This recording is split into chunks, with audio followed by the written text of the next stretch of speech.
నమస్తే welcome to KK news నేను శ్రీదేవి సంక్షేమ పథకాల పేర్ల విషయంలో కూటమి ప్రభుత్వం అన్ని రకాల జాగ్రత్తలు తీసుకుంటుంది. గతంలో ఎన్టీఆర్ పేరుతో చంద్రబాబు పేరిట ఎక్కువ పథకాలు అమలు చేసేవారు. ఈసారి ఆ పరిస్థితి లేదు. 3 పార్టీల కూటమి ప్రభుత్వ నేపథ్యంలో అలా చేస్తామంటే కుదిరే పని కాదు. అందుకే ఎక్కువ పథకాలకు మహనీయుల పేర్లు పెడుతున్నారు. ముఖ్యంగా పవన్ కళ్యాణ్ సిఫారసులకు పెద్దపీట వేస్తున్నారు. గోదావరి జిల్లాలకు చెందిన డొక్కా సీతమ్మ పేరుతో మధ్యాహ్న భోజన పథకం అమలు చేయనున్నారు. ఇక జగనన్న గోరుముద్దగా ఉన్న ఈ పథకం పేరును డొక్కా సీతమ్మ మధ్యాహ్న భోజనం పథకంగా మార్చారు. గతంలో తెలుగుదేశం ప్రభుత్వం అయితే ఎన్టీఆర్ లేదా చంద్రన్న పేరుతో ఎక్కువ పథకాలు అమలు చేసేవారు. వైసీపీ అయితే రాజశేఖర రెడ్డి, జగనన్న పేర్లతో పథకాలు అమలు చేస్తూ వచ్చారు. గతంలో కాంగ్రెస్ పార్టీ అధికారంలో ఉన్నప్పుడు ఇందిరమ్మ, రాజీవ్ గాంధీ పేరిట పథకాలు అమలయ్యేవి. కానీ ఈసారి పవన్ ప్రత్యేక కృషితో కూటమి ప్రభుత్వం ఏర్పాటైంది. అందుకే చంద్రబాబు సర్కార్ బాధ్యతగా వ్యవహరిస్తోంది. సంక్షేమ పథకాలకు పేర్ల విషయంలో పవన్ ప్రతిపాదనలకు పెద్దపీట వేస్తోంది. ఇక కూటమి ప్రభుత్వం అధికారంలోకి వచ్చిన వెంటనే 2-3 పథకాల పేర్లు మార్చింది. తాజాగా విద్యాశాఖకు సంబంధించి పథకాలకు మహనీయుల పేర్లు పెడుతూ మంత్రి లోకేష్ ప్రకటించారు. అందులో పవన్ ప్రతిపాదనలు స్పష్టంగా కనిపిస్తున్నాయి. అందుకే పథకాలకు మహనీయుల పేర్లు పెట్టడాన్ని పవన్ స్వాగతించారు. మంత్రి లోకేష్ కు కృతజ్ఞతలు తెలిపారు.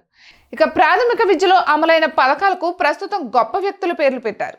జగనన్న అమ్మఒడి పేరును తల్లికి వందనంగా మార్చారు. జగనన్న విద్యా కానుక పథకాన్ని సర్వేపల్లి రాధాకృష్ణన్ విద్యార్థి మిత్రగా నామకరణం చేశారు. ఇక జగనన్న గోరుముద్ద పథకాన్ని డొక్కా సీతమ్మ మధ్యాహ్న భోజనం పథకంగా మార్చారు.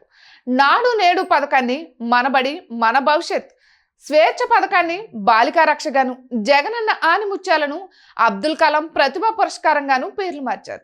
ఇంతకు ముందు కూటమి ప్రభుత్వం అధికారంలోకి వచ్చిన వెంటనే జగనన్న విద్యా దీవెన, వసతి దీవెనల పథకాల పేర్లను పోస్ట్ మెట్రిక్ స్కాలర్షిప్ గా మార్చారు. గత ప్రభుత్వాల హయాంలో పథకాల పేర్లు స్థానిక పార్టీల నాయకుల పేర్లతో ఉండేవి. కానీ ఇప్పుడు సమూల మార్పులు కనిపిస్తున్నాయి. మహనీయుల పేర్లు వినిపించడం విశేషం. ఇక పవన్ కళ్యాణ్ కు జాతీయవాదం ఎక్కువగా ఇష్టపడతారు కూడా. మోడీపై కూడా అభిమానానికి అదే కారణం. ఇప్పుడు అబ్దుల్ కలాం, సర్వేపల్లి రాధాకృష్ణన్ లాంటి మహనీయుల పేర్లు పథకాలకు పెడుతుండడం వెనుక పవన్ చొరవ ఉంది. ఇక విద్యాశాఖ మంత్రి నారా లోకేష్ ఈ పథకాలకు సంబంధించి పేర్లను వెల్లడించడంపై పవన్ సంతోషం వ్యక్తం చేశారు. ట్విట్టర్లో అభినందించారు. జాతి కోసం పాటుపడిన పెద్దలు, ప్రముఖుల పేర్లను పెట్టడం ద్వారా స్ఫూర్తిని కలిగించారని కొనియాడారు. దీనిపై నారా లోకేష్ సైతం స్పందించారు. పవన్ అన్న స్ఫూర్తితోనే ఇదంతా అని చెప్పుకొచ్చారు. ఇక పవన్ ఆలోచనలకు కూడా తాము తీసుకుంటూ ముందుకు సాగుతున్నామని చెప్పారు. మున్ముందు ఇదే స్ఫూర్తిని కొనసాగిస్తామని స్పష్టం చేశారు.